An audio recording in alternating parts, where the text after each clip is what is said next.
Good morning, all. Let us discuss one more new concept relating to uh, costing, that is activity based costing.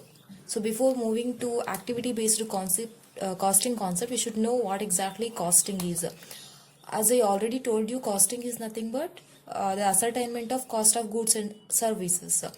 If you manufacture goods and services, if you manufacture, what happens, you certainly incur cost, right? So how much cost has been incurred, that ascertainment, that identification we used to call as a costing. So usually in cost we can see two classifications. First of all, one is direct cost, in another one is indirect cost. So this classification we have on the basis of traceability, because we can see direct cost, which is directly associated with the production, indirect cost, which is indirectly contributes to the production of goods and services. So what happens, the entire cost we can classify into various aspects, but based on the traceability it has been classified as a direct cost and indirect cost. So under traditionally, what we are doing, under traditionally both the direct cost and indirect cost, what we going to do, we going to identify these direct and indirect costs and we charge to the product directly. Under which costing? Under traditional costing. So under traditional costing, whatever the cost of goods manufactured in an organization which have been classified into direct and indirect cost, those costs we going to charge to the product on the basis of certain arbitrary rates. We're going to classify them based on some absorption rates. Suppose if we have incurred say for example light expenses, that we're going to classify, that expenses we're going to charge to the product on the basis of number of power points. Likewise, under traditionally we're going to charge these direct and indirect cost directly to the products, whether the product had consumed those cost or not. We won't see whether the product required that kind of any cost or not. Simply if we had incurred any cost, that we're going to charge directly to the product. That is what we are doing under traditional costing, and this is the limitation which we have under traditional costing. Here what we do, we're going to charge the direct cost and the indirect cost directly to the product without seeing whether the product requires that cost or not. So that is the inadequacy which has led to the development of new concept, that is activity based costing. So under activity based costing, what we do, first of all, we're going to classify the cost into direct cost and indirect cost. Okay, here the same thing will happen, but what about the direct cost? We can directly charge to the product. Why? Means this is directly associated with the product. Say for example, material we used to call as a direct cost, right? So material is a direct cost. This cost, if we manufacture a product, then only we have material cost, otherwise there will be no material cost. So this we used to say as a direct cost, so directly we can charge to the product. There is no issue with respect to direct cost under activity based costing, neither under traditional costing. But what we have, indirect cost, no, that treatment, that charging indirect cost to the product is quite different in activity based costing compared to traditional costing. So under activity based costing, what we do, these indirect cost, okay, first we identify the indirect cost which is related based on the activities. If there is an activity, then only the production will be there, and then only the product cost will be identified. So under activity based costing, what we do, indirect cost we classify, we charge on the basis of activities. Okay, on the basis of activities, not on the basis of random, not on the basis of simply arbitrarily. We won't classify, we won't charge directly to the product. So whatever the cost we had incurred, first we will see whether the cost requires, whether the cost is associated with certain activities. If yes, then only we charge the cost to the activity, and then we charge that to the product. So this is the core concept of your activity based costing. So activity based costing, simply a system of costing. We can see here the meaning. It is a system of costing which assigns cost first to the activities. That means say for example, you want to place an order for material. Okay, so you want to place an order for material. Why you need material? In order to produce a product, right? Without material you can't produce a product. Material cost is what? Direct cost. But this material simply can't come to your doorstep. You need to place an order, right? So for placing an order, what you need to do? You have to call, you have to order, like you have to provide your quotation, you have to give order, right? So when you place an order, you are doing one activity, right? You are doing one task. Which task you are doing? Placing an order. So for placing an order, you can't simply place an order without incurring any cost, right? So at that point of time, you will incur some expenses that is related to the activity. Which activity? Ordering activity.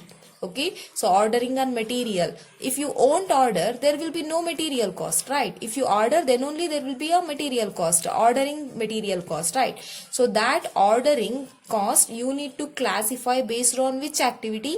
Ordering activity. If there is no order, then there will be no cost. If there is an order, that means there is a activity. Based on that only you need to assign the cost. What they are telling, it is a system of costing which assigns cost first to the activities, so first they assign the cost to the activity, then they assign the cost to the product. Okay, it then assigns the cost of these activities only to the products that are actually demanding and using the activities. Okay, if your product M is using a material, that material has been ordered, and for ordering, if any cost has been incurred, say for example you want a material M.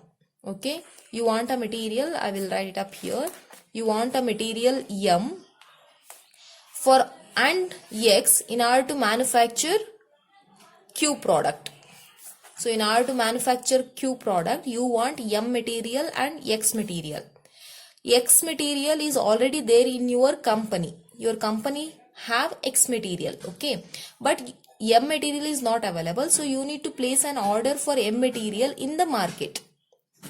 Okay, from the market you have to purchase.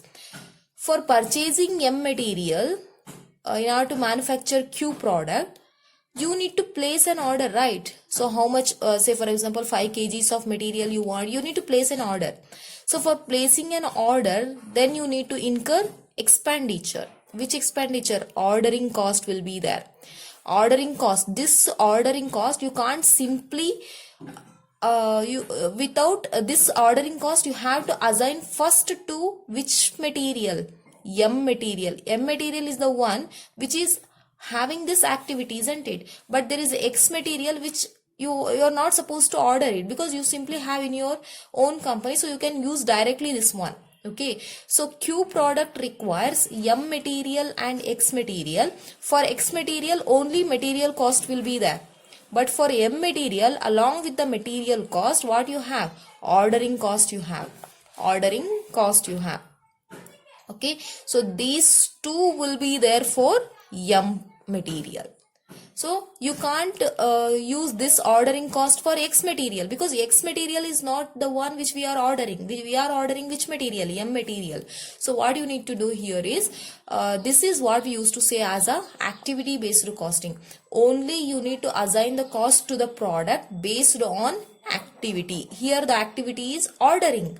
Activity is nothing but it is a task, collection of tasks. If you are doing any task, that we used to refer as an activity, and if that activity is demanding any cost, then that cost should be classified based on the activity, then that should be allocated to the product. Clear? This is the core concept of your activity based costing, which they are telling in the meaning also. So see here, it is a system of costing, means assigning, identifying or calculating or ascertaining the cost, which first assigns to the activities, that is real cause of overhead. It then assigns the cost of these activities only to the products that are actually demanding and using the activities. So that means activity based costing is a technique which assigns the cost first to the activities, and then later that cost will be assigned to the products. If the products demand the activity, then only that cost will be assigned. Otherwise, no such cost will be assigned to the product. That is what we refer as a activity based costing. Clear?